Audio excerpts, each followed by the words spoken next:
Muito boa noite, pessoal. Estamos aqui ao vivo em mais uma live sobre fundos imobiliários e hoje para explicar um pouquinho para vocês sobre o REC R11.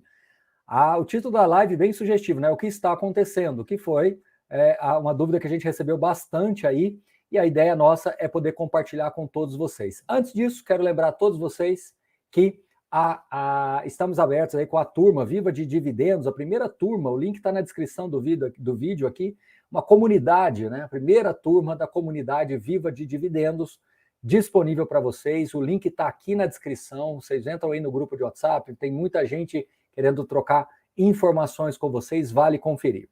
Então vamos direto aqui ao REC R11, que hoje tem 183,8 mil investidores, por isso, né, as pessoas perguntando aí o que está acontecendo, o que está acontecendo, e eu até queria ter feito essa live antes, mas por uma questão de viagem, de trabalho, né, a trabalho, eu não pude fazer antes, tá? Mas a ideia foi exatamente trazer aqui o Moise, que vai responder para vocês as dúvidas daqui a pouquinho. Afinal de contas, é um fundo 183, quase 184 mil investidores, numa indústria de 2 milhões de cotistas. Então, é muito importante que todo mundo tenha essa clareza, essa transparência aí do que está acontecendo com o fundo, vários comunicados que foram recebidos, então a gente vai responder para vocês daqui a pouco. Então, o fundo vem crescendo significativamente a quantidade de investidores, mostrando justamente esse acompanhamento com a própria indústria de fundos imobiliários.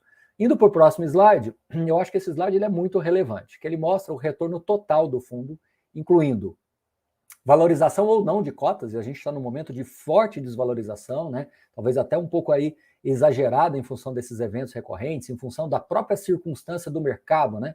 O mercado de crédito um pouquinho mais abalado depois do caso Americanas, o mercado de juros ainda muito pressionado, isso puxou para baixo, mas não vamos nos esquecer que até meados de 2022 o fundo vinha entregando no composto rendimento mais cota, acima do IPCA mais 6, ainda continua, mas agora já quase em cima ali.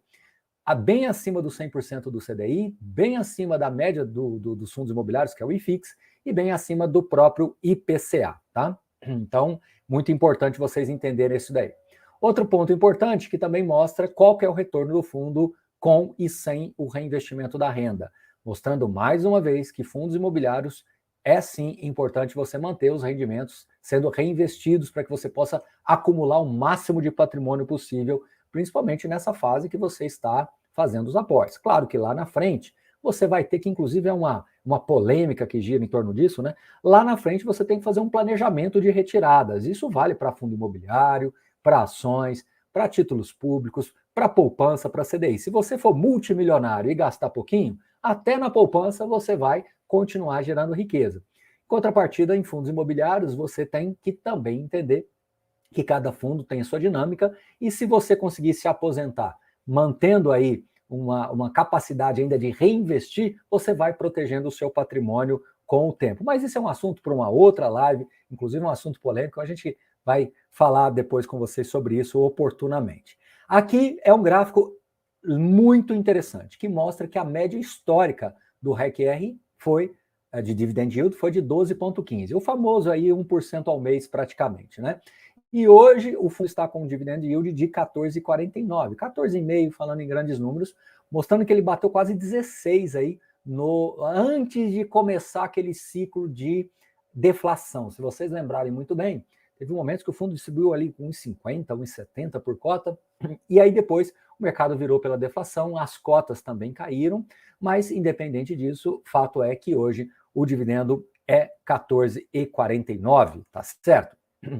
Esse outro gráfico, para mim, é o mais importante desse slide, dessa sequência de slides. Mostra que, historicamente, o REC-R distribuiu 98 centavos de média. E hoje ele está distribuindo, por uma coincidência ou não, 0,99. Muito, muito, muito próximo da sua média. E vocês vão perceber que horas distribui mais, horas distribui menos, né? Horas tem mais inflação, horas tem menos inflação, mas ele está aí dentro da sua média histórica. Aqui é um outro gráfico também bem interessante, que mostra qual foi a inflação acumulada em cada um dos anos. Em 2018 foi 3,75. Em 2019, 4,31. Tá vendo? Então esse númerozinho preto aí com esse contorninho branco mostra o IPCA acumulado. E em vermelho, nessa barra vermelha, nosso ilustre aqui Marcos Gurgel, que sempre nos ajuda aqui a fazer esses slides, mostra o rendimento anualizado do REC R11. Então, mesmo você tendo uma inflação ali, você adiciona um spread, né? E aí você recebe um valor com esse spread acima da inflação, mostrando justamente o propósito de um fundo de CRI que tem aí dentro de uma carteira de investimentos.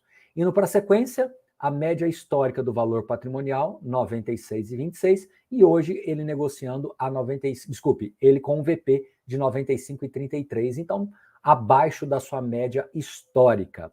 Ah, Baroni, ele veio lá de 100 para baixo. De fato, né? O fundo é lançado a 100, você tem os custos e a correção, então ele corrigiu aqui para baixo e depois mais ou menos se estabilizou. Se você olhar, né, entre 95 e 97, a maior parte do tempo está nesta faixa.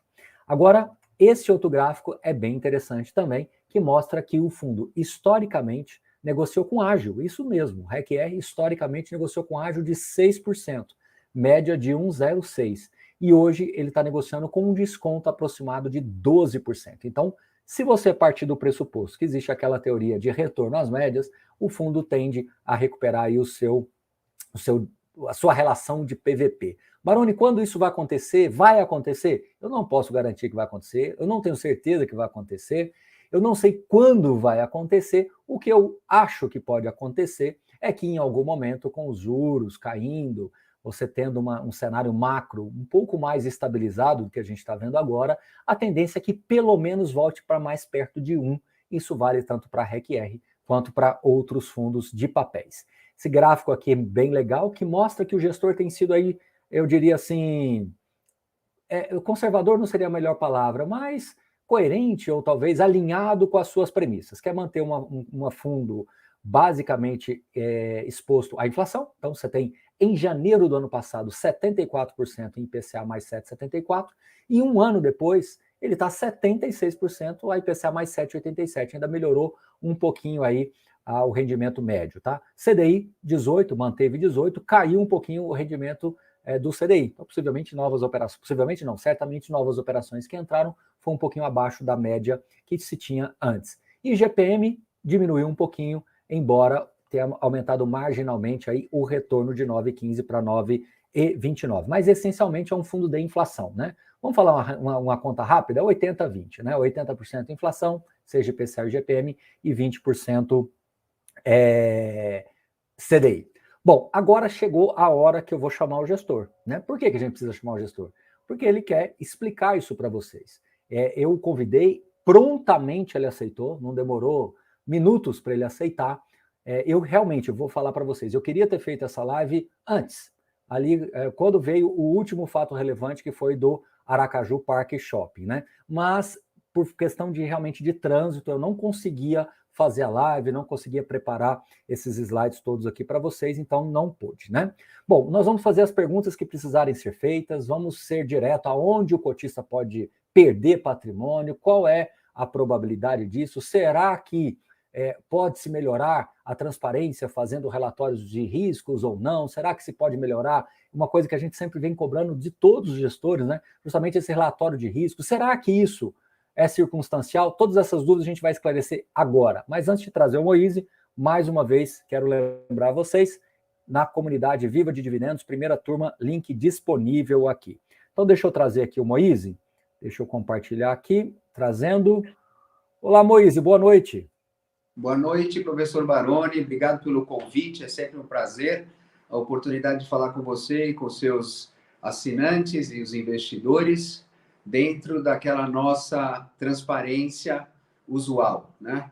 O importante é que o investidor sempre saiba como que o investimento dele está indo. Exato, Moise. Eu acho interessante fazer essas aparições, principalmente em momentos difíceis, né? Você já veio no RECT, você já veio no HELG, você já veio no REC-R. Alguns podem pensar, né? Poxa, mas sempre tem problemas. Eu acho que gestão de fundo imobiliário é sim você entregar resultado, como a gente mostrou aqui nos gráficos, mas é também colocar os dedos nas feridas e entender quais são as circunstâncias e até onde vai se conseguindo resolver. E, Moise, parece que foi uma infeliz coincidência de ter os 3 CRIs aí com esse problema, mas uma boa coincidência, e eu inclusive fiz questão de deixar no slide, o CRI CHB, que era um CRI que tinha tido um vencimento antecipado, me corrija se eu estiver errado, perto de 0,7%, 0,8% do patrimônio, e por uma, aí sim, feliz coincidência, você trouxe, no último relatório gerencial, a recuperação do patrimônio. Então, antes da gente avançar, eu queria que você falasse justamente sobre isso, que num fundo de crédito, né, você tem essa questão de emprestar o dinheiro, mas você tem as outras garantias, e por mais que nós sejamos aí tentados a acreditar que sempre vai ter a perda definitiva do patrimônio, é algo que está ainda dentro do campo da gestão, né, de conseguir trabalhar. Então, vamos falar desse CRI-CHB, conta um pouquinho da história dele, aonde foi a perda, onde foi a recuperação, o que o cotista efetivamente perdeu de patrimônio, o que ele recuperou, para depois a gente entrar nos outros casos. Exato. Bom, antes de entrar no caso específico do CHB, eu queria falar um pouco sobre fundo de crédito de CRI. Né? O portfólio de fundo de CRI, ele normalmente tem muitos CRIs. Né? E essa diversificação de risco é ela que reduz um pouco a volatilidade e o risco de um fundo. Né? O nosso fundo, o REC-R, ele tem 93 CRIs. Né? Então, 93 CRIs é uma diversificação relativamente alta para um fundo. Né? E tendo 93 CRIs, a probabilidade de um ou outro ter algum tipo de problema é alta. Quer dizer, tendo 93 CRIs, certamente um ou outro terá problema. Né? Qual que é a beleza do CRI? O CRI, ele é um investimento de crédito que ele tem um certo risco. Né? Se não tivesse risco, não pagaria acima da inflação, nem acima do CDB bancário, nem acima do Tesouro Nacional. Então, a gente esclarece que os CRIs têm um determinado nível de risco, por isso que paga mais. E os fundos de CRI, ou fundos imobiliários em geral, também têm um nível de risco, que é renda variável, no fim, apesar de ter o seu fluxo de dividendo, mas a cota pode subir, cair e pode ter inadimplência. Né? Então, é bom esclarecer isso. A beleza do fundo de CRI é que os CRIs, normalmente, a maior parte, pelo menos no nosso portfólio do REC-R, tem garantia real imobiliária. Né?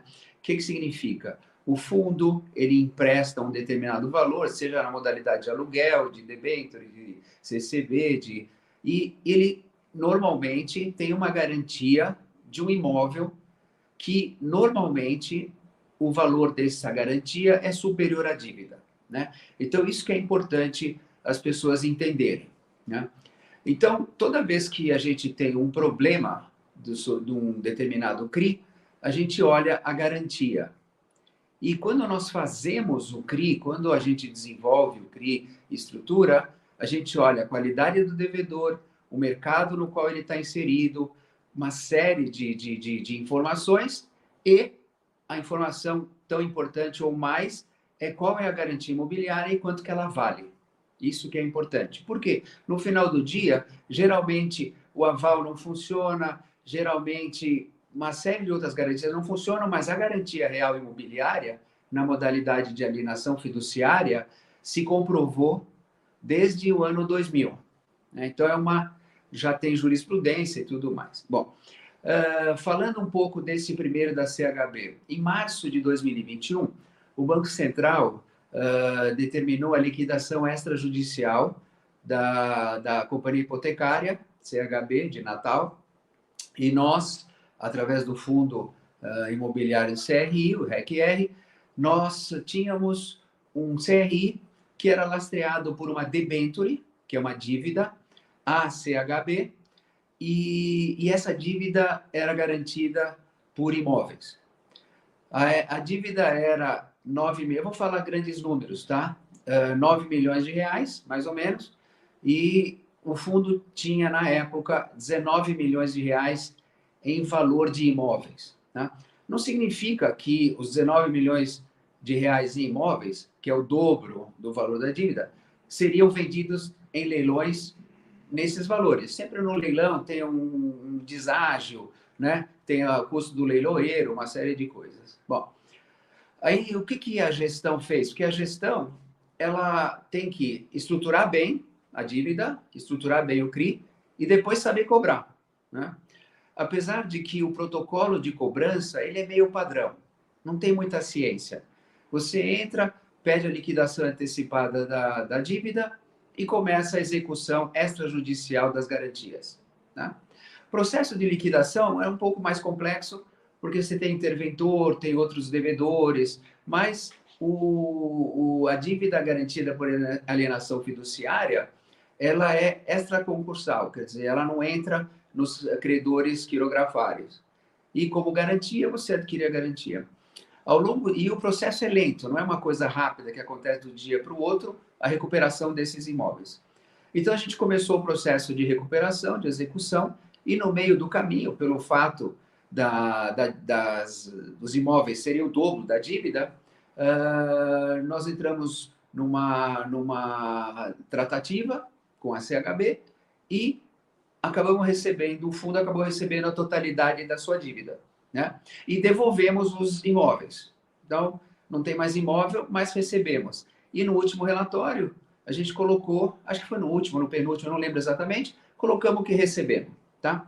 O que significa? Quando a gente anunciou que tinha um problema de crédito de 9 milhões, muitos investidores acharam que o fundo perdeu 9 milhões, o que não é uma verdade, porque 9 milhões é a dívida, tem que ver a garantia. Se a garantia for superior à dívida, a probabilidade de se recuperar o crédito é alta, né? Bom, então esse é um caso de sucesso, é um case study que deu certo, né? E eu acho isso importante, Moise, porque a gente chegou no estresse máximo, né? Era uma operação CDI mais 3, o LTV, que é isso que você falou, de 49%. Vamos falar em grandes números que fica mais fácil. Você tinha uma dívida de quase 10 milhões e tinha um imóveis de quase 20 milhões. Então, o LTV é de 50%. E o fundo conseguiu, era uma exposição de mais ou menos 0,7, 0,8, e o fundo conseguiu recuperar todo o patrimônio. Moise, num prazo de 12 a 18 meses, no final das contas, tudo foi recuperado, correto? Exato, porque não é tão rápido. Quando foi feita a legislação de alienação fiduciária, e no começo, quando nós éramos a equipe da Brasília Securities, né? A gente conseguia recuperar em 9 meses a 12 meses. Hoje em dia está um pouco mais lento, principalmente quando é uma situação de liquidação extrajudicial ou de recuperação judicial, como é um dos casos que nós temos agora, né? Então, inclusive você colocou uma coisa que eu já quero pegar na entrelinha, que eu acho que é muito importante.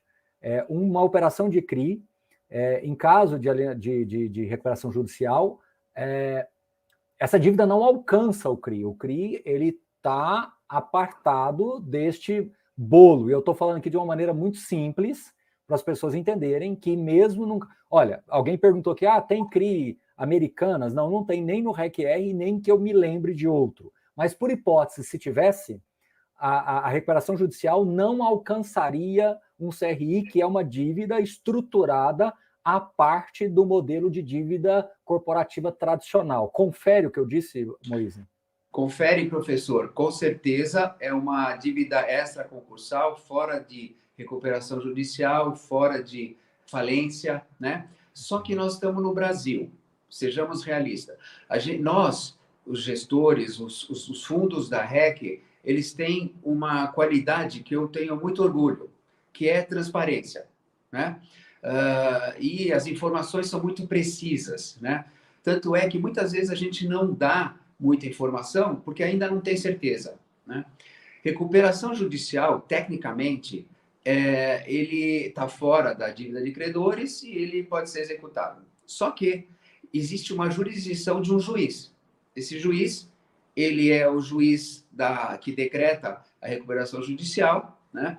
E as coisas dependem dele. Então, o primeiro passo tem que dizer, olha, aqui não é bem isso, tem que fazer isso. Aí leva um tempo para você ter o juiz dizendo, realmente vocês estão fora. Então, não é um processo muito simples. No Brasil, as coisas demoram. Então, o que é o rito? E nós estamos descobrindo isso a cada caso, porque cada juiz, cada recuperação judicial é diferente. Nós temos experiência de quase 40 anos nesse tipo de coisa. Mas toda a situação é diferente, né? Então, nesse caso, já estamos indo para o último deles, que é a recuperação judicial. Primeiro, tem que contratar os advogados, combinar com o agente fiduciário, combinar com a securitizadora, uma estratégia. Aí tem que ir. Eu não quero falar muito, porque está começando o processo ainda. A gente não fez nada, né? A gente só foi informado nesse momento, né? Aí, mas o que tem que fazer? A coisa mais óbvia, dizer, olha, nós somos diferente do resto da turma, né? E nós temos a garantia imobiliária desse imóvel, que é o shopping, nesse caso, né? Como que as coisas vão se desenrolar, a gente não sabe, né? Se vão tirar a gente, se vão deixar a gente executar, que deveria ser extrajudicial, né? Então, toda a lógica diz que a gente deveria recuperar os recursos desse CRI. Para dar uma ideia, quer dizer, o que nós vamos fazer, Baroni, um negócio interessante que muitas vezes você nos cobra, é falar dessas situações no próximo relatório. No próximo relatório, eu não posso falar muita coisa agora, porque nós temos, apesar de uma audiência grande, não é o canal oficial. A gente tem que fazer relatório, tem que colocar na B3, no Fundusnet, para que todos os investidores tenham acesso à mesma informação. Mas no próximo relatório, esses 3 CRIs, nós vamos fazer uma planilha, explicando tudo, qual que é a garantia, qual que é o valor da garantia, qual que é o crédito, quais foram as situações. Então, no próximo relatório, está prometido, o investidor vai ter uma visão muito clara dessas 3 situações, né? No caso específico, o que eu posso dizer, e isso está no relatório já, o Louto Velho, a avaliação desse shopping foi feita no momento Moisés, da eu estruturação. posso te interromper? Eu Sim, posso te sim, interromper um pouquinho?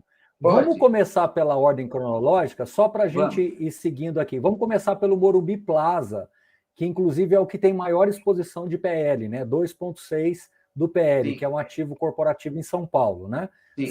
Vamos só pela sequência e de novo, daqui a pouco a gente vai ver aqui se tem alguma pergunta que a gente vai transferir aqui para você. A ideia hoje, estamos com muita gente ao vivo aqui acompanhando, então é importante que a gente esclareça tudo. E já de antemão, Moise, eu sei que você vai, né, trazer essa transparência do CRI, mas a pergunta que a gente mais recebeu aqui é qual é a situação dos outros CRIs. Então eu queria te pedir, eu já te falei isso algumas vezes, não só para você, mas para os gestores em geral, o quão importante é ter uma espécie de um relatório de riscos que traz um pouco desse mapa, dessa temperatura. E eu acho que agora isso está tomando uma proporção ainda maior de importância, não só no REC-R, eu estou falando no geral, porque eu acho que há uma clara piora no risco de crédito do mercado em função de uma taxa de juros em 13,75, já vem algum tempo nesse patamar e deve ficar assim. Então, o custo de capital das empresas tende a piorar e isso tende a trazer mais reperfilamentos de dívida, mais renegociações, mais potenciais recuperações judiciais ou defaults. Então, como você prima aí pela transparência, e eu sei do teu lado o quanto é difícil você falar de um problema sem necessariamente ele acontecer, porque às vezes você pode... É a mesma coisa de um piloto de um avião ter que avisar o tempo todo que tem uma nuvem pesada na frente. Às vezes aquilo ali não quer dizer muita coisa, ele vai fazer os procedimentos e vai desviar. Então, se ele ficar informando a todo instante, ele pode trazer um problema. Concordo. Desnecessário. Mas, por outro lado, a gente sentir um pouquinho a temperatura, que seja por um mapa de calor das operações, ou que seja por uma planilha que possa mostrar em grandes números o quanto uma inadimplência poderia impactar o resultado, coisas desse tipo. Mas isso a gente conclui a live, deixa eu te voltar a bola, é só que isso porque tem muita gente perguntando no chat, Moisés, e aí se eu não interferisse, aí o pessoal acaba ficando assim meio desconfortável, então já coloquei a bola no chão aqui, vamos voltar para o jogo, CRI Morumbi Plaza, e desculpa a interrupção. Exato. Mas Não, eu acho pertinente boa aqui. essa sua colocação, quer dizer, não tem nenhum outro CRI que hoje nos levaria a fazer um fato relevante ou um alerta. A questão toda, Baroni, que é a dificuldade, eu não estou justificando porque não tem esse relatório de risco, mas de 93 CRIs, cada CRI tem um monitoramento mensal de um relatório, assim, todo mês, 93 relatórios gigantes de cada CRI que a gente está olhando, entrou na conta, o fundo de reserva está em ordem, teve o índice de cobertura dos recebimentos versus a amortização. Então, todo esse negócio eu não sei, eu tenho uma dúvida de embolar e colocar um relatório de 1000 páginas. Tudo bem, eu entendi o seu ponto, mas também não dá para você ficar colocando coisa que não tem problema. O importante é o seguinte, na gestão do REC-R dos fundos da REC, aparecerão os problemas imediatamente divulgados. Né? E quando não divulga, é porque não tem. Mas tudo bem, vamos seguir em frente no caso do Morumbi, que é o primeiro. Né? Então, eu vou dar um pouco de histórico para ilustrar. Né? O Morumbi foi feita uma aquisição pelo devedor acho que foi fevereiro de 2020. Né? Então, foi praticamente um mês antes da pandemia. Né? E esse é um ativo de lajes corporativas, né? De escritório, que tinha uma aquisição, na qual o fundo financiou, e existia já o inquilino para ocupar todo o espaço com um contrato quase assinado. Não vou mencionar nomes, tal, porque... Né? E para ocupar o negócio inteiro, o prédio inteiro. Então, era uma operação relativamente simples, financia a aquisição, tem um inquilino, está tudo bonito. O que aconteceu? Pandemia, o inquilino não assinou o contrato. Então, sumiu o inquilino. Né?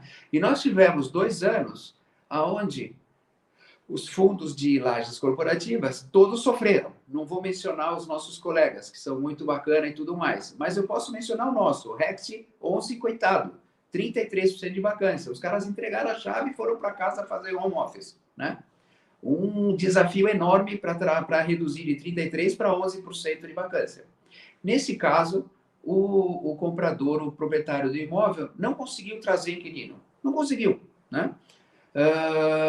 E o que aconteceu é que teve uma questão de covenant, né? Quer dizer, o fundo de reserva não estava preenchido, que é uma situação de aceleração. Nós aceleramos o crédito devido ao monitoramento. Nós começamos a conversar sobre a execução das garantias, que é o próprio imóvel, né? E nós achamos que a probabilidade de recuperarmos rápido esse imóvel é alta. Tá? O imóvel tem uma avaliação. Não vou dizer qual é a avaliação, vou colocar no relatório. Mas ela é superior à dívida. Ela é superior à dívida. Tá? Se a gente vai conseguir rapidamente reaver o imóvel e vender no valor de avaliação, eu não sei. Né? Porque o mercado é soberano. Eu acho que vale X, mas só aparece gente que paga Y, né? No imóvel desocupado. Né? Então, talvez o fundo tenha que pegar esse imóvel, porque tem alienação fiduciária, talvez tenha que trazer um inquilino para dar uma melhorada no valor de realização, né? E, se der sorte, 100% da dívida recuperada. Mas o importante é que uma avaliação feita por uma casa importante é superior ao valor da dívida. Né? Aí você pergunta, poxa, mas nessa situação, por que o proprietário não fica com ele?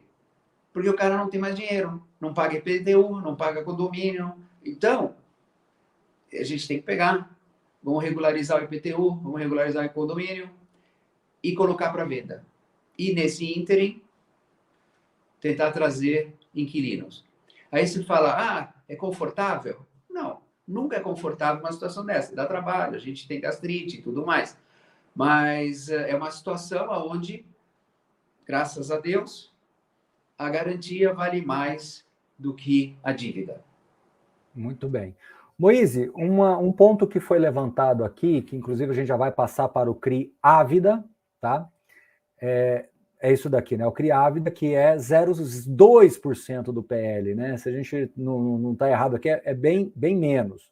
Mas uma coisa que levantaram aqui no chat, eu vou passar. Gente, não tem problema com educação, a gente pergunta qualquer coisa para qualquer gestor.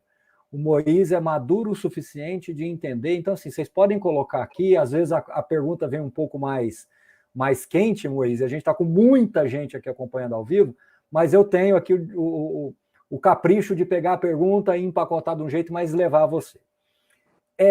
Quando se tem um CRI, que você é crisista de uma operação, tem-se assembleias para se fazer definições.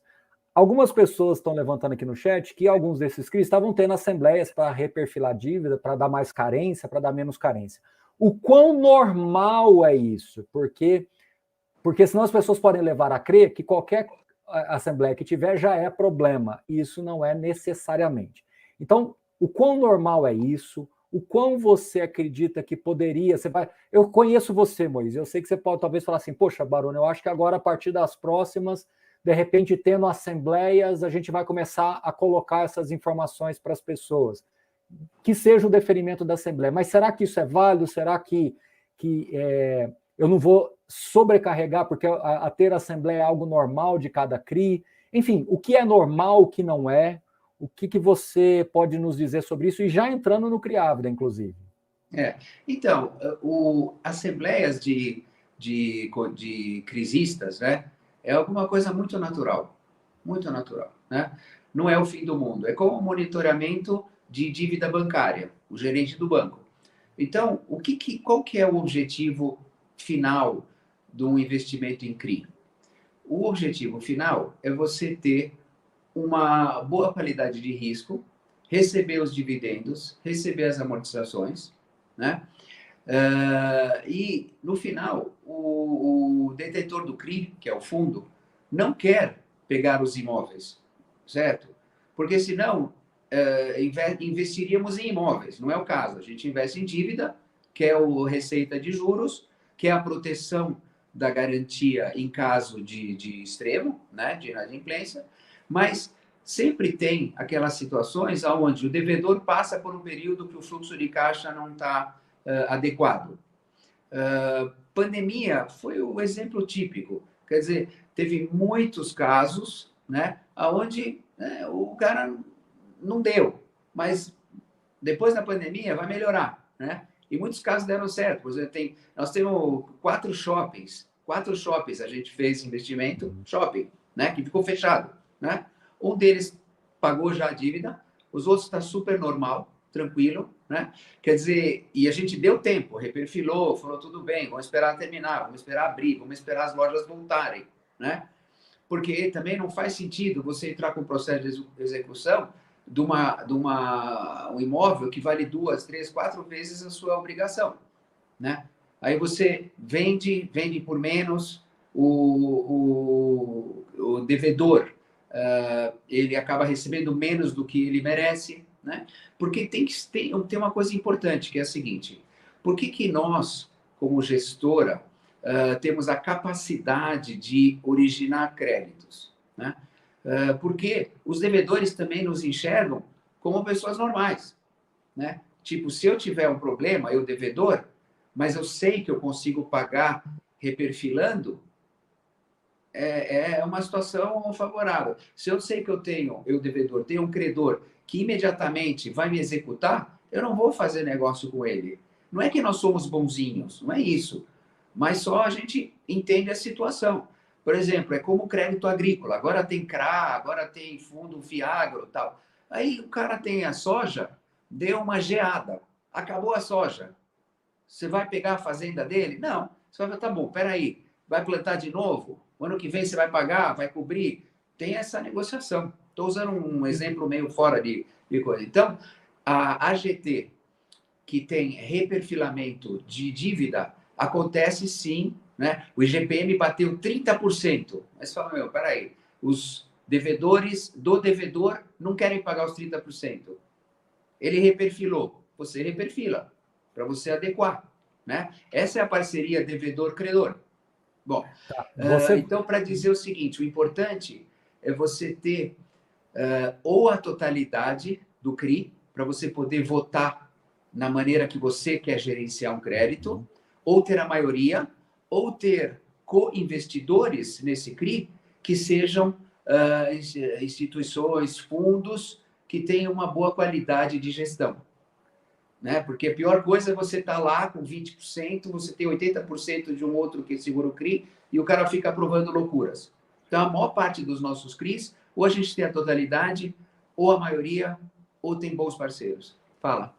Perfeito. Não, eu estou conversando com você, a gente vai mais ou menos chegando em algo que eu acho que poderia funcionar muito bem, que é dos 93 CRIs, mesmo que isso não fique num relatório mensal, mas isso seja num relatório trimestral ou semestral, o CRI que tiver numa carência ou que tiver passado por um evento de assembleia, né, de AGT, que isso, mesmo que seja uma síntese, seja colocado ali, eu acho que já funcionaria, não precisaria daquele calhamaço para cada CRI e daria uma temperatura, conforme eu estou dizendo. Eu acho que, assim, é uma coisa que você pode levar internamente para o time aí, de repente pode funcionar.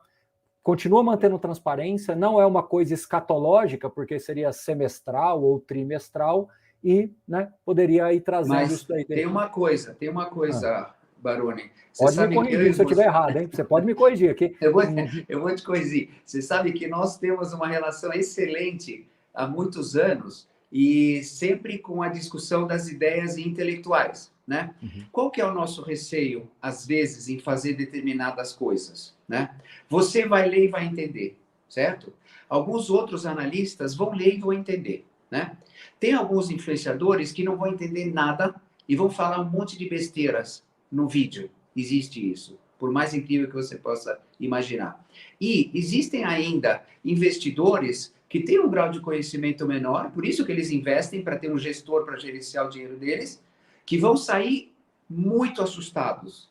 Muito assustados. Ah, então vai perder tudo, então não sei o que lá, entendeu? Você vê esse caso, esses 3 casos, sério, 3 casos que começamos um processo de execução, 3 casos onde tem garantia imobiliária, 3 casos onde o loan to value está escrito, onde a dívida é menor do que o valor dos imóveis, e já saiu todo mundo vendendo alucinadamente, que vai perder 4%.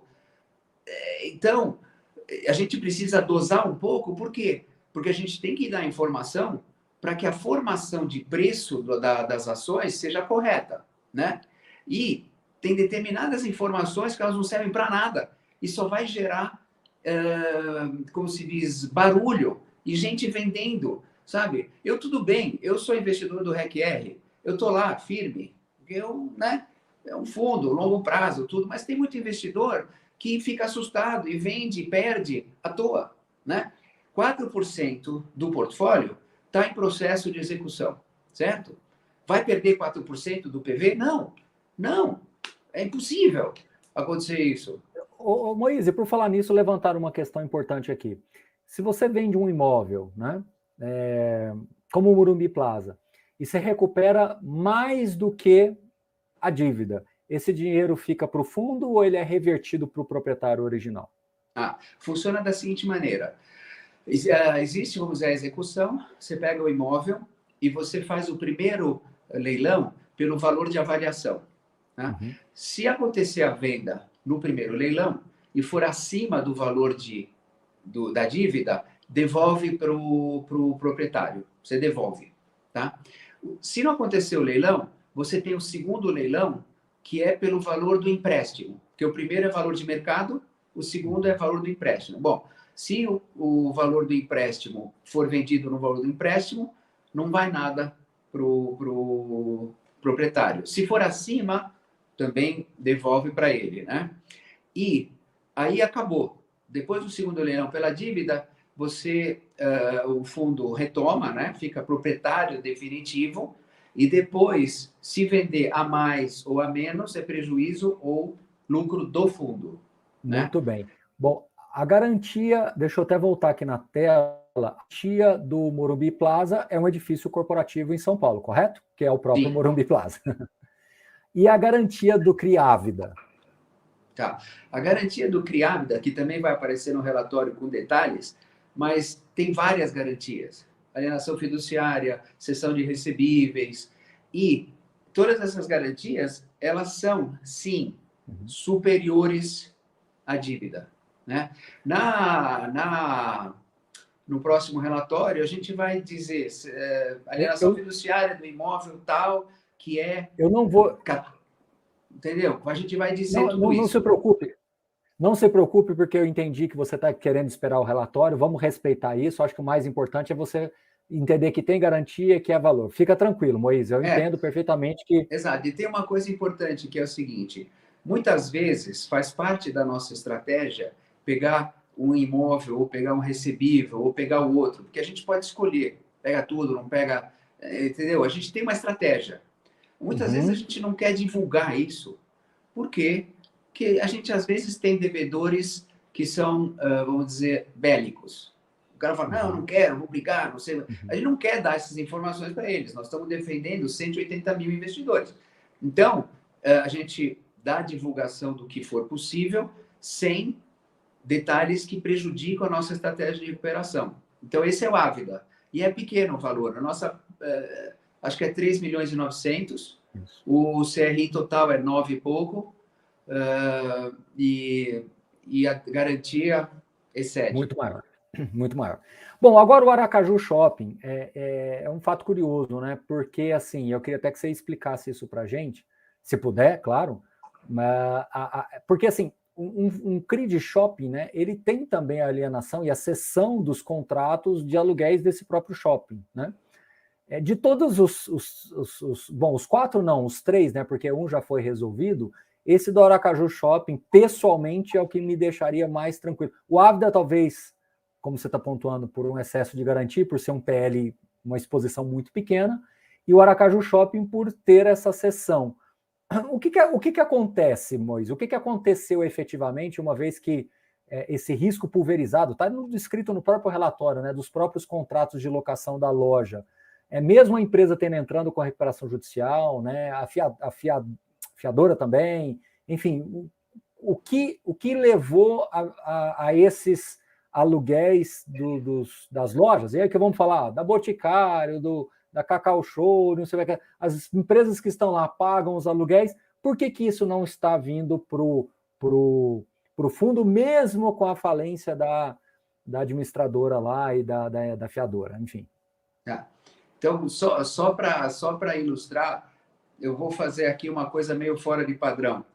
Esse aqui é o relatório mensal do shopping. Todo mês vem aqui todos os inquilinos, todos os gráficos, todos os aluguéis, né? Esse é o monitoramento de risco mensal. Quem pagou, Quem não nunca pagou. viu, tá aí, olha aí. Ó. Tá vendo? Isso aqui é de um CRI, esse aqui, né? Então, o que aconteceu lá? Eu vou começar do princípio para entender como funciona. Um shopping center, ele tem, depois da inauguração, ele tem um prazo de maturação, né? Até atingir o seu potencial máximo de receita de aluguéis e de vamos dizer, performance sobre as vendas dos lojistas, né? Porque como funciona shopping center? Você tem um aluguel e esse aluguel ele é um percentual da receita da loja ou o mínimo dos dois o maior. É assim que funciona. O shopping Higienópolis, que é um shopping de muito sucesso, que nós tivemos a felicidade de fazer o fundo em 1999, ele levou mais ou menos 3 anos para chegar na sua maturidade, chegar no seu rendimento de lojistas e de aluguel. Então, tem o que a gente chama de ramp-up, é uma expressão em inglês, ramp-up dos aluguéis, né? Porque no começo você traz pessoal, cobra aluguel baixo, depois você vai aumentando o aluguel, depois você dá umas, vamos dizer, carência, descontos, para ir atingir. Bom, então, para você ter um shopping que está maduro, leva um certo tempo, né? O shopping Aracaju, ele ficou pronto em novembro de 2019, né? Então, ele começou a funcionar, trouxe inquilinos, trouxe lojas, e em março teve que fechar por causa da pandemia. Todos os fundos de shopping, vocês viram que não teve receita de aluguel, não teve dividendo, não teve nada. Em Aracaju, foi ainda pior, porque aqui em São Paulo, depois de 1 ano e pouco, já estavam abrindo. Lá levou 2 anos. Então, o shopping, antes mesmo de decolar, ele fechou, né? E só em dezembro agora fez primeiro dia de Natal. O ano passado, o primeiro dia das mães, quer dizer, que são datas importantes, né? Então, o que acontece? O shopping ficou com 25% de vacância. Quando você tem vacância, você tem a falta do aluguel e você tem ainda as despesas para o proprietário de IPTU e condomínio das áreas vagas, né? E também, pelo fato de que teve a pandemia, as lojistas ficaram fechadas, muitos aguentaram firme, mas muitos pediram prorrogação de pagamento, inadimplência e tal. Bom, aí o que a gente fez? Bom, o shopping, ele supostamente vale, se eu fizer a conta, 200 milhões de reais, que é loto velho, 20%, nossa dívida é 40, vezes 5, dá 200. Uma avaliação que foi feita. Se vale ou não, não vou entrar no mérito, porque 200 é quando eu estiver rodando forte. Bom, mas não chegou nesse ponto. Então, o que aconteceu? Como a gente tem a seção fiduciária do fluxo de aluguel, todos os aluguéis dos pagantes entram na conta do patrimônio separado da seguradora. E é feito para pagar os nossos juros. Tanto é que o shopping não está inadimplente de pagamento de juros. Não está. Está entrando lá bonitinho. Aí você fala, não, mas eram os juros totais? Não. A gente reperfilou para acomodar a pandemia. Certo? Então, se esperasse mais tempo, esse shopping ele ia chegar no seu regime normal, pagaria não só os juros, mas também as amortizações, porque está agora só pagando juros, está entrando dinheiro, tudo bem. Mas o que aconteceu é que o acionista, o proprietário do shopping, é uma indústria têxtil, lá em Sergipe. Então, essa indústria têxtil que provocou a recuperação judicial de tudo. Se fosse só o shopping, bonitinho, quietinho lá, talvez não precisasse nenhuma recuperação judicial. Porque nós, como credor, o fundo como credor, ajustou o cash flow de recebimento de aluguel versus pagamento de juros, né? E ele já estava começando a subir os aluguéis. Então, é uma situação meio sui generis, porque o que provocou a recuperação judicial foi o Não dono. tem nada a ver com o shopping. Nada a ver com o shopping. Não, quer dizer, nada a ver com o shopping. Obviamente, sim, o shopping sim, não estava sim, pagando. sim. Mas nós não pedimos recuperação judicial, a gente não pediu falência de nada, a gente está recebendo e a gente está contando com essa maturação, né? Aí você fala assim, bom, mas vale 200 milhões? Não sei. Esse foi quando a gente fez a avaliação. Vale Mas 80, vale 100? Não sei. Você vai explicar isso no próximo relatório gerencial, ok, mas com base em informação do passado, que remete até o comunicado, o fato relevante. O CRI está adimplente. A recuperação judicial foi da controladora, correto? Me corrija. A recuperação judicial foi da controladora e do shopping. Isso, foi de todo mundo. Isso, exato. Isso, mas o CRI, de acordo com os pagamentos de juros, está adimplente, né? Sim. Então, qual que é a questão que a gente tem? Vamos acelerar ou não? Vamos justificar como sendo a recuperação judicial ou não? Já estou entrando em estratégia. Vamos dizer que o fundo de reserva, ou não sei se daqui a um mês a gente vai continuar recebendo. Deveria, porque os aluguéis, né? Aí você fala assim, Timão, espera um pouquinho. O shopping, recuperação judicial, será que as lojas vão continuar? Ou vão querer ir embora? A gente não sabe, né? Então, todo o cuidado que a gente tem que tomar agora é preservação de valor da garantia. Preservação de valor da garantia, porque ela vale mais do que a dívida. Só que não pode ter shopping sujo, não pode ter os banheiros mal cuidados, não pode ter o fundo de marketing. Então, todas essas nuances, né, elas vão ter que ser tratadas com muito carinho, para que o valor da garantia, que é maior do que a dívida, continue sendo maior e que um dia a gente consiga retomar, vender e recuperar os nossos dinheiros. Lembrando que este CRI, o LTV é em grandes números, 20%. Né? Então, em grandes números, tá? É como se a dívida fosse 20 milhões e o patrimônio valesse 100 milhões. No caso aqui é um pouquinho diferente, né? 33 aqui, um pouquinho mais... É 33, mas tem dois outros crisistas, né? Que também fizeram fato relevante, Sim. Que é o JPB. Então, a dívida hoje é 39 milhões total desse CRI. num ativo que, em tese, pelo LTV, vale 200. Bom, o Moise, a gente, olha, uma quantidade significativa de pessoas ao vivo, mas muita gente mesmo. Tá? Eu acho que esse ano aí a gente, com você aqui, está tendo uma audiência muito importante, o que ratifica aí a importância e a tempestividade de trazer os fatos. Agora, eu queria te fazer uma pergunta geral, e isso resvala no REC-R. Você acredita que, uma fala minha aqui mais um pouco no início da nossa live, de que há uma clara piora na qualidade de crédito, no risco de crédito das companhias brasileiras como um todo, principalmente essas que jogam nesse middle market, né? Que não são nem as muito pequenininhas e nem as grandes, né? Essas que jogam nesse middle. Você acha que há uma piora na qualidade de crédito e o quanto o cotista... Vamos esquecer esses 3 casos aí, né? Um já está resolvido. O quanto o cotista do REC-R, eu não vou dizer tranquilo, acho que a gente vai estar usando uma palavra até meio leviana aqui, mas o quanto o cotista do REC-R tem que ter essa confiança de que, na média, as empresas, olhando como um portfólio, estão saudáveis. Então, é uma pergunta muito difícil, né? Difícil, porque, né? Eu vou falar pelo REC-R e depois eu vou falar um pouco da minha percepção de mercado. Tá? O REC-R, quer dizer, o que precisa olhar? Primeiro, que tem uma diversificação. Né? Então, você tem um portfólio diversificado. Depois, você tem algumas concentrações. Verificar se essas concentrações têm uma boa qualidade. Né? E também, baseado no gestor, que supostamente é um grupo de profissionais que tem experiência, que já viu, já fez, já aconteceu, tem que confiar que, quando der problema, a gestão vai saber o que fazer. Né?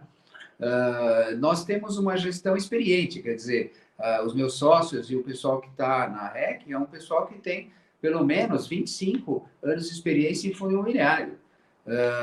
Então, tem uma certa bagagem desse assunto, né? E de securitização também, que a nossa securitizadora foi fundada no ano 2000, antes da gente vendê-la em 2012. Então, o que o investidor tem que olhar? Ele tem que olhar primeiro se tem uma diversificação, se tem uma pulverização, se os loan-to-values informados são baixos, né? E confiar que, se der problema, o gestor sabe o que fazer, que é o caso que a gente viu do CHB, é o caso que, sei lá, talvez agora no Morumbi, talvez no Ávida, talvez na Aracaju, né? Verificar como que isso acontece. Qualidade de risco geral do mercado deve ter deteriorado, sim. Por quê? Porque você tem empresas endividadas, né? Se alguém tem um CRI e deve um CRI, é uma empresa endividada, certo? Se uma empresa já deu o seu imóvel como garantia para um CRI, talvez tenha outras dívidas no balanço. 13,75% ao ano de CDI mais spread, muito poucas indústrias, muito poucos negócios conseguem pagar essa conta, né? Não é uma conta fácil. Aí você tem um componente de inflação, onde, por exemplo, o setor de construção e de incorporação imobiliária teve custos de matéria-prima no meio do caminho. Vendeu num preço, INCC, mas não acompanha muito, né? Então, o cara tem esse descasamento de custos versus... então, tem na dívida, tem os seus custos de matéria-prima, e muitas vezes não dá para repassar. Aí você tem o estoque imobiliário que talvez cresça, né? De imóveis prontos, talvez. Então, a situação de taxa de juros elevada, ela pressiona naturalmente o risco de crédito do mercado como um todo. E não é uma novidade que eu estou falando. Nós já tivemos no Brasil vários momentos de taxa de juros alta. Em 2014, acho, ficou 14%, não lembro exatamente os números. Levou 5 anos para o mercado imobiliário se recuperar, por exemplo, né? Então, você tem, sim, uma situação menos confortável do que era há 3 anos atrás, né? Se vai ter um monte de empresa pipocando, quebrando, eu não sei. Isso aqui é... Mas, de fato, a situação creditícia não está confortável. Você viu, teve um caso aí em janeiro, né? Não vou entrar no mérito. Depois, as empresas do mesmo setor começaram a receber uma lupa, né? Todo mundo está olhando lá com um microscópio agora. Então, é complicado. Moisés, eu acho assim, eu acho que minha visão, tá? E aqui a minha opinião não é necessariamente do Moisés, não sei exatamente qual a opinião dele, e até, Moisés, te dou todo o direito de nem, enfim, dar sequência no meu assunto e a gente mudar, porque eu tenho mais dois questionamentos aqui para você. Eu vi relatórios recentes do Kinea apontando alguns reperfilamentos, o próprio Kinea colocando isso nos relatórios públicos, tá? A REC, que é uma gestora experiente, com 3 casos aí na sequência, tá? Eu acredito que a piora da qualidade de crédito ela é evidente, não acredito em quebradeira geral, mas acredito que a situação, diferentemente do que a gente viu lá na pandemia, quando o juros foi para 2, o custo de capital estava mais baixo e todo mundo estava mais, eu diria assim, sensível à situação. Foi uma crise, até eu falei, onde a empatia foi importante. Eu vejo agora uma situação um pouco diferente. Eu vejo que agora nós temos CRIs, operações como um todo, de crédito como um todo, que potencialmente estão mais arriscadas, e a cada dia de um custo de capital mais elevado, esse risco vai aumentando. Então, eu não acredito numa quebradeira geral, porém, acredito que pode-se sim ter alguns haircuts, como a gente fala, é um nome meio Faria Limer, né? Mas é o que é, né? Você ter que realmente fazer alguns cortes e fazer alguns ajustes. Por isso, Moisés, que é um dos pontos que eu quero... Eu acho que eu mesmo vou levantar e já vou responder, porque eu ouvi a sua fala, que é essa questão do LTV. Gente, o L, que é o loan, todo mundo conhece. Todo mundo sabe que o Moisés emprestou 4 milhões aqui, 3,9, 33 milhões lá, 66 milhões. Todo mundo sabe o L. O V, meus caros, o V é onde mora o detalhe. Então, eu tenho que saber exatamente o valor do Morumbi Plaza, que é um ativo ok, não é a 8ª maravilha do mundo, mas é ok, tem o seu valor, talvez um pouco menos, a LTV está lá em cima, o V pode talvez ter que esticar um pouquinho. Agora, eu entendo que o Ávida e o Aracaju Shopping têm um V que, mesmo que supostamente possa estar sobreprecificado, você tem uma margem muito grande e são ativos, em tese, performados e ativos que têm alguma liquidez, ativos performados e têm alguma liquidez. Você tem um value onde ele é ilíquido, e ele não necessariamente está performado, pelo contrário, ele está em desenvolvimento, você tem potencialmente um risco maior. Moisés, falei bobagem, se quiser não falar nada, não fala nada, se quiser... Não. Eu acho que esse tipo de live não é só para falar de REC-R, não é só para trazer o Moisés, é para a gente ter a possibilidade de falar um pouquinho de mercado. Né? O que acontece, Baroni, você está 100% certo. O que acontece é que quando você tem um ativo performado, pronto, que está performando, mesmo que ele está em vacância, né? Mas ele está pronto, está lá, o seu valor ele é muito mais facilmente identificável, reconhecido pelos potenciais compradores. Quando você tem alguma coisa em desenvolvimento, você tem um risco um pouco mais alto. Por quê? Porque você está com o projeto na metade, falta tijolo, falta botar isso aqui. Então, a percepção de valor de um projeto no meio do caminho, ele é mais complexo, né, do que um imóvel performado, com certeza, né? Então, não quero dizer que o nível de risco de fundos de desenvolvimento é muito maior, não é nisso. Mas a percepção de valor em caso de recuperação, de execução, é um pouco mais complexo. É isso. Tem razão. Isso. E até porque no ativo em desenvolvimento você está numa fase de aporte. Você tem que colocar, às vezes, mais dinheiro para terminar, porque senão aí que ele não vale nada, né? Assim, exatamente. Esse vale nada, entre aspas, obviamente, aqui. Eu estou sendo retórico, talvez, tá? Mas se não colocar dinheiro em desenvolvimento, não vale nada. Não terminou, né? Exato. Moisés, última pergunta aqui. qual é o risco do REC-R pelo fato de ter 8 emissores, 8 securitizadoras? Você vê isso com risco? Você vê isso como é o tamanho do mercado mesmo? O que você tem para dizer sobre isso, só para a gente concluir, pelo que eu varri aqui? Então, você diz já 8 trabalhou vários securitizadoras, pontos. né? 8 securitizadoras. Tá. Não, o que acontece é o seguinte, a securitizadora, ela é o que a gente chama um pass-through, né? Ela é um conduíte. O que significa?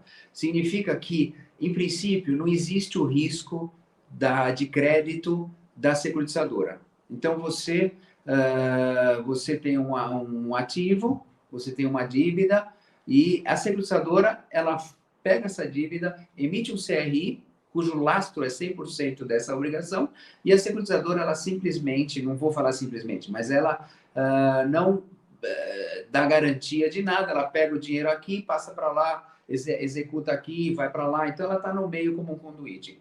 Por que ter 8? Né?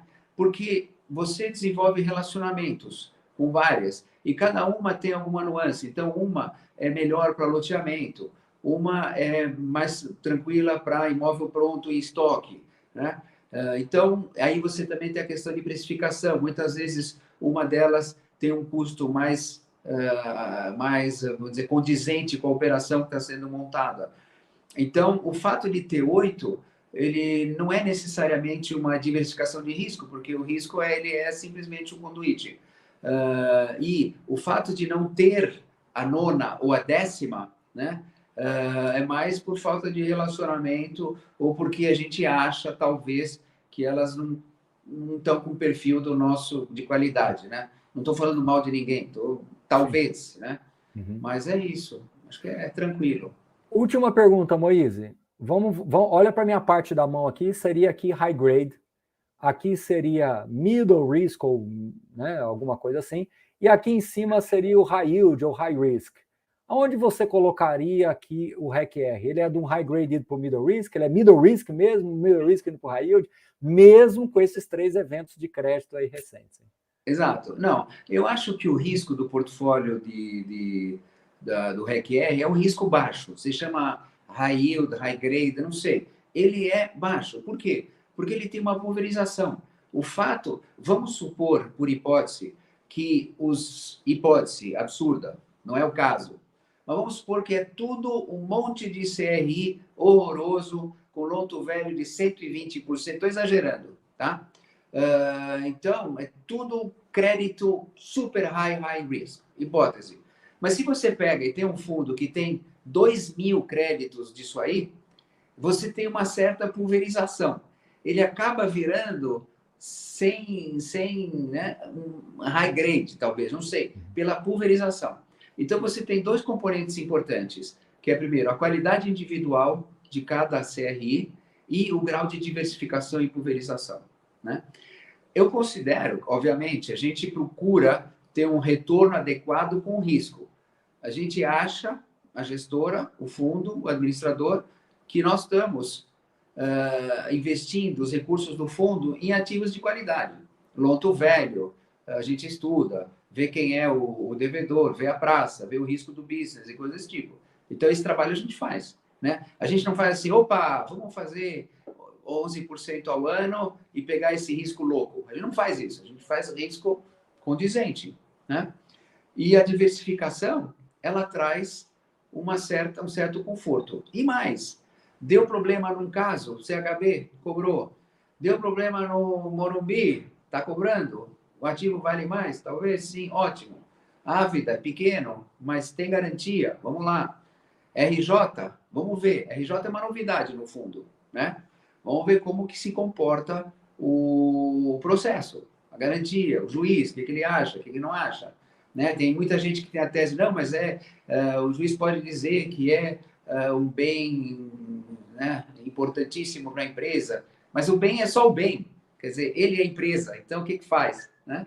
Então tem muitas nuances. E vocês contratam escritórios específicos de advocacia para ir tratando isso? É assim que funciona, né? Com certeza, porque a nossa atuação ela é muito empresarial e financista. O que significa? Quanto vale, tem mercado, qual o valor da dívida. Então, tudo isso é uma especialidade nossa, apesar de nós termos também advogados dentro da gestora, né? Mas situação de execução, como é um processo legal, seja esta judicial ou judicial, você precisa ter alguém do ramo, né? E a gente sempre procura uma empresa, né, para defender os direitos do fundo. A gente teve uma situação que eu não quero enfatizar muito, mas a gente teve uma situação no REPT que um garantidor da renda não queria pagar, contratamos uma firma de advocacia, o cara sabia exatamente como defender e tudo, voltamos a receber a garantia. Então, essa parte de advocacia, é sempre bom ter um assessor legal, sempre bom é ter um assessor legal que seja litigante, né? Porque tem aquele advogado que ele faz a operação, documento, tal, a garantia, alienação, tudo mais. Quando dá problema, tem um outro colega dele do lado, que é o briguento, que ele sabe como fazer todas as petições e todas as, né, os documentos para ter a execução e ter a garantia de volta. Muito bem. Ó, o ETC, não é que deu problema em fundo do CNEA, não me interprete mal, mas nos últimos relatórios do CNEA, se você olhar 2 para trás aí, eles vêm colocando que teve assembleia, que fez algumas renegociações do tipo, o que é perfeitamente normal. O que me parece surpresa é começar a ver isso mais frequentemente em fundos do CNEA, que supostamente são os mais high grades, ou os que buscam ser os mais high grades do mercado. É só isso, tá bom? Não é problema, não me interprete mal, se deu a entender isso, foi Não, é que é normal, o que você está falando, Baroni, é super normal. Fundo de crédito, fundo de CRI, vai ter esse tipo de situação, reperfilamento, renegociação.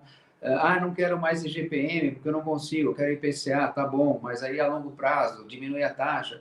Tem essas coisas. É um instrumento vivo, ele não é alguma coisa estanque, gravada em pedra. Ele é uma coisa viva, porque a economia é viva. O ATC agradeceu, entendeu? O Moise disse uma coisa, e eu entendi o que o Moise disse, mas eu também entendi o que disseram no chat. Então, só para a gente encerrar, a gente já passou de 1 hora aqui, inclusive. Quando o Moise fala que ter 93 CRIs, 94 CRIs, já é uma proteção natural, o deixa com baixo risco de crédito, é que eu entendi o que o Moise disse. E aí eu entendi também o que estão dizendo aqui no chat. Deixa eu tentar trazer do meu jeito aqui, tá? Quando você tem 95 CRIs, vamos pôr 100 CRIs, tá? Você, sendo minimamente diligente e tendo uma régua de seleção, você já cria uma camada de proteção natural e de blindagem natural contra danos gigantescos ao patrimônio do cotista. Talvez o Moise tenha sido um pouco retórico, porque é ao vivo, não tem jeito. É que quando ele fala, por hipótese, e ele coloca uma operação muito estressada, 120% do CDI, vários credores com muito risco, e isso também seria diluído, talvez aí ele tenha sido um pouquinho retórico, não é que ele quer dizer isso, mas dá a entender. Então, só fazendo aqui um balanceamento um pouquinho, Moise, e me corrija, que o que você quer dizer, na verdade, é que você tem essa camada natural de proteção, mas não quer dizer que se você tiver 1000 créditos podres, eles não vão valer nada, não é isso. Então, acho que... Não. Certo, Moisés? Eu só estou falando não, que não é meu papel aqui ficar mil créditos podres, o fundo quebrou, não adianta. Mas que eu fico nesse jogo de equilibrar prato aqui, ao vivo não é fácil, mas não, enfim. É que às vezes quando eu vou dar um exemplo, às vezes eu vou no extremo, para ilustrar muito fortemente. Né? Mas, obviamente, você não vai fazer long to value de 120, é long to value de 50, 60 e tal. Mas uma coisa interessante sobre essa discussão de pulverização, que é o seguinte, um dos motivos, né? E aí é uma polêmica, que os fundos têm que crescer, é para você ter essa diversificação. Esse é um bom propósito. Então, um fundo pequeno, ele não consegue diversificar muito, né? Porque ele fica fora de mercado, ele não consegue competir, os fundos grandes vêm com cheques maiores e levam as operações. Então, quando você está crescendo o fundo, você está adquirindo novos CRIs. Quando a gente começou, a gente tinha 10 CRIs, depois 20 CRIs, 80 CRIs, 95. Eu adoraria, eu falo para o nosso sócio, time, eu queria ter 150 CRIs, né? Porque esse é, de fato, o conceito de diversificação de carteira. E para você fazer isso, você precisa crescer o fundo. E ao crescer o fundo, o que você faz também? Você aumenta a liquidez das cotas no mercado secundário, que também é uma coisa importante, né? Então, fundo pequeno, de 50 milhões, 100 milhões, não tem liquidez, não dá para diversificar muito, é um problema. Por isso que os gestores, os sérios, querem crescer para você poder ter uma diminuição do risco relativo. Isso não quer dizer que ao crescer baixa a régua da qualidade, quer dizer que ao crescer você acessa mais operações, embora por amostragem você também aumenta a quantidade de probabilidades de problemas. Isso é... Sim, então, exato. se você tivesse 300 CRIs, talvez estaria 10 rodando em default. Enfim. Exato. Talvez tivesse 10 em default com 4% de... Chegamos no mesmo lugar. Exatamente. Exatamente. Bom, muito bem. Moise, eu creio que eu pude alcançar aqui todos os temas. Não é fácil, né? Porque a gente teve muitas pessoas ao vivo, tá? Você vai se surpreender com o número, que eu vou esperar encerrar a live aqui para a gente ver quanto vai dar, mas foi muita gente. E aí eu acredito que a gente conseguiu cumprir tudo. De toda forma, continuo me colocando à disposição. Peço desculpas a você e aos cotistas que a gente não conseguiu fazer um pouco antes, mas foi por uma questão mesmo de agenda. Mas, enfim, eu estava preocupado, sabe, Baroni, por quê? Porque de todas os analistas e tudo mais, você é um dos maiores, né? Maior público, maior... então, eu estava um pouco apreensivo que você não tinha chamado a gente, porque eu queria acalmar o povo. Não estou falando para comprarem, nada disso. Eu só quero acalmar o seguinte: não vai perder 4%. Não existe essa hipótese, né? E muitos chats em outros lugares, as pessoas falam no grupo de WhatsApp, aqui, ali e tal, vai quebrar, vai perder. Não vai. Então, é bom você esclarecer. Você teve a oportunidade, eu tive a oportunidade de poder endereçar para acalmar um pouco. Se vale 83, tudo bem, vale 83, vale 82, mas que seja pelos motivos certos, não pelo motivo errado, né? Muito bem. Então, eu acho que a Selic está alta, então tem que ser baixo. Tudo bem a cota, não é? Mas que não seja por causa desses 4% que serão resolvidos ao longo do tempo. É isso. Muito bem. Moise, obrigado. Manda um abraço para a turma toda aí. Te agradeço mais uma vez. Levar um abraço ao Fred, Max, Marcelo, Cris, quem mais? Todo mundo, né? Turma boa. Turma Marcos, boa. todo mundo, a turma toda. Então, obrigado por tudo. Espero que... Você sabe por que eu torço para resolver? Como foi o caso do CHB? Porque no final das contas, você começa e fecha um ciclo importante. E isso, no final das contas, fortalece a nossa indústria. Tá? Então, torço realmente para que todos esses CRIs vão sendo resolvidos, um a um, caso a caso. Veja até onde você consegue trazer um pouco mais dessa temperatura. Talvez esse calhamaço realmente não vai ser o ideal, mas de repente alguma coisinha. Enfim, o que eu puder ajudar nesse sentido, a gente ajuda, vamos trocando ideia, o que a gente puder fazer, a gente faz, tá bom? Sempre disponível por aqui, tá bom? Legal. Obrigado, professor Baroni. Muito Até mais, obrigado. Gente. Boa semana, né? Hoje é segunda-feira, então boa semana a todos vocês. Até uma próxima. Moise, obrigado mais uma vez e até logo mais. Valeu!